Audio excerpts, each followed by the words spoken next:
Hi, my name is Liz. I am with Grace Tech Support, and today I'll be showing you how to install encoders onto your Cutie Breeze frame. This installation will only apply when you have a wheeled quilting machine or the Sure Stitch accessory. You will start with your top and bottom encoders, and you will need a 5, 4, and 2.5 millimeter Allen wrench. Loosen the lock collar screws on the lower encoder with the 2.5 millimeter wrench until the lock collar turns freely. You will repeat this process with the upper encoder as well. On the bottom carriage, locate the back right wheel. Use the 5 millimeter Allen wrench to remove the screw on the right of the wheel holder. You will not need the screw, but you will need the spacer from the wheel holder.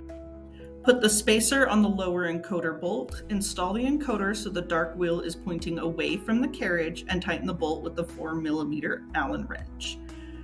Turn the lock collar to the 12 o'clock position and tighten that bolt with the 2.5 millimeter Allen wrench. You want to be sure that your encoder will spring back and forth. We're using a top plate carriage. You want to locate the back left wheels on the top plate. Use the 2.5 millimeter Allen wrench to remove the back left wheel.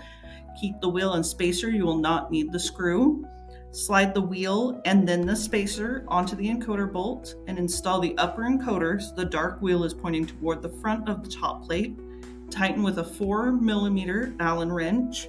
If you're using a wheeled machine, please refer back to those instructions. Next, you'll want to lock the lock collar screw in place at the 12 o'clock position like you did before. Make sure that it does spring up and down.